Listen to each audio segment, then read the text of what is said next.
What's up, everyone? Welcome to today's video. Welcome to the Video Game Fight School channel. Thank you very much for tuning in. So, on a high note, this is one of the things I like about Gotham Knights. This is where I think a lot of what it is that I'm spending money on or I'm purchasing is worth the value for me.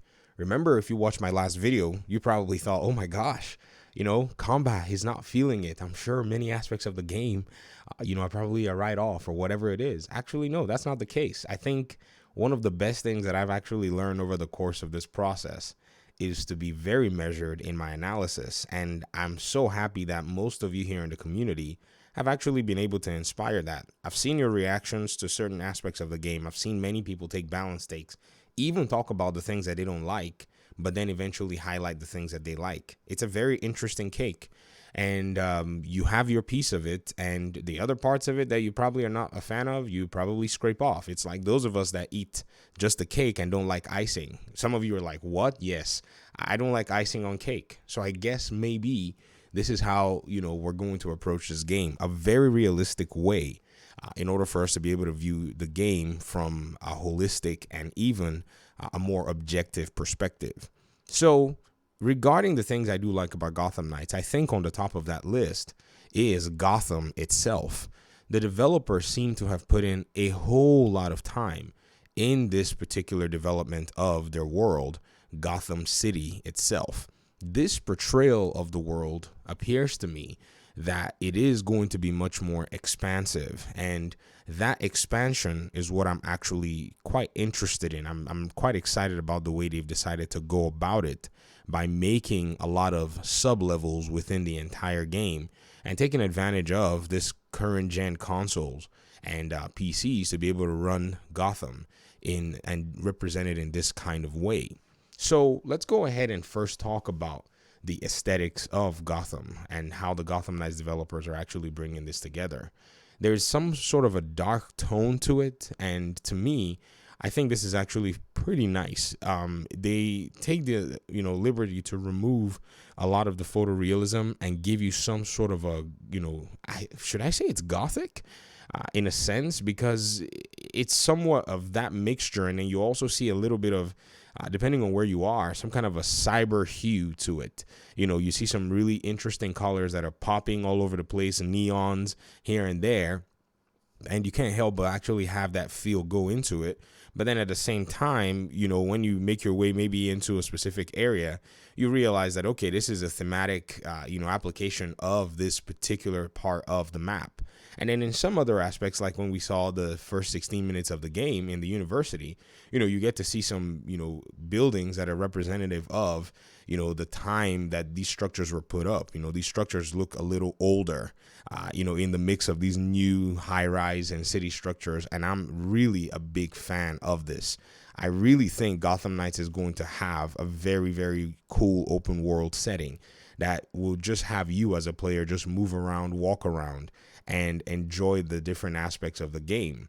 One really interesting thing, too, that I must add is the open world actually sets the game up to be in a very cool spot. And what I mean by this is, because of this expansiveness of the open world, it gives room for expansion of the game as a whole. I think this ties into another thing that I'm looking forward to with Gotham Knights, which is the end game. And this is something that for most of, of the people in this community, you probably don't necessarily want to see an end game, or maybe I don't even know where most people stand. And one of the very best things about, the end game is that, it's open to all kinds of possibilities. And when you have an open world that your end game can fit into, then you can tell a much deeper story, or even a much expanded story, or add to your game as time goes on, and even possibly based on fan requests and ideas from things that you may or may not have thought about as developers. I think that's one thing that people have to realize is, as games get released, people are giving a lot of feedback back and forth, and there are things that people would love to see in a game, and developers, after they've released the game, it is not uncommon for them to go back and actually pay attention to these themes that players are asking for, and then eventually add them to the game. I know we mentioned Cyberpunk 2077 a lot on this channel, but you know what's actually crazy, folks, is Cyberpunk 2077 is coming out with an expansion, a DLC of some kind next year. Now, how this DLC is going to land, how it's going to show up, it appears to me that the developers are probably taking a lot of the feedback into account. The DLC seemed to have been delayed, and so fans are quite, excited that they're getting it back. And keep in mind, there are a lot of Cyberpunk 2077 fans. I mean, I know some 100% completers that have already beaten the game in a sense, and, the game kind of has a jive to it in a way, but these folk are quite committed to playing the game, and I'm certain that they're going to be excited about this new DLC expansion announcement that has actually come into play. And I think one really interesting thing, too, is the major villains of the game seem to be like an ancient cultish, cultic or occultic type, character set. And this is what really, has defined the Gotham setting in a very cool way that I'm really interested to see, because we're going to get a mixture of that neon, cool highlights, popping colors outlook. But then we're going to get this almost, classic era representation. And I think this is something that we have to really come to terms with, saying, okay, this is a much more gutsy Gotham than we're probably used to.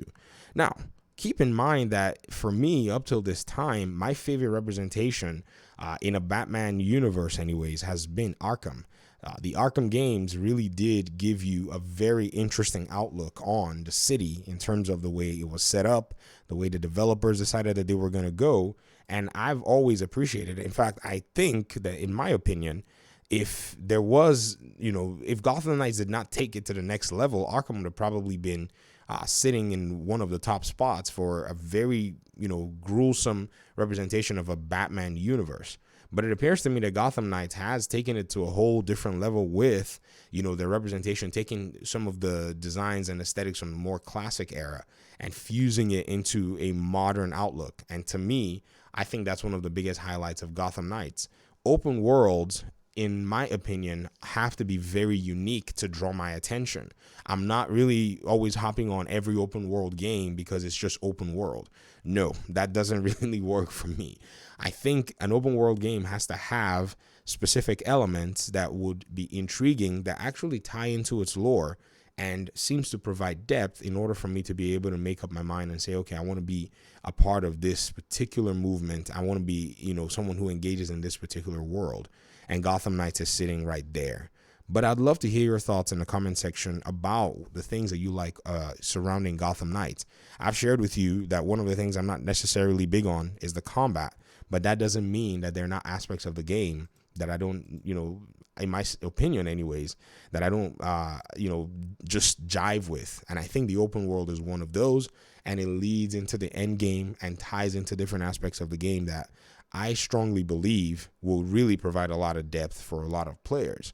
And so I'll talk to you guys in the next video. I'll be telling and sharing you guys my thoughts on the story. And I'm certain that, you guys are probably thinking, how I see the story and all. I'll be happy to deliver that. And somebody also requested that I talk about the UI. I already mentioned the UI a few months ago in May when they did this release with Nightwing and Red Hood. And I'll probably maybe delve into it a little bit more, but I did mention that I wasn't necessarily a fan of it because it seemed a little elementary to me, and some people argued that it was a placeholder, and I laughed, and I was like, guys, this is going to be the UI, man. But I think if you can change text and font size, it should probably come to a really cool spot. But let's discuss that in a whole different video so this doesn't stretch too long. Talk to you guys soon. Peace out.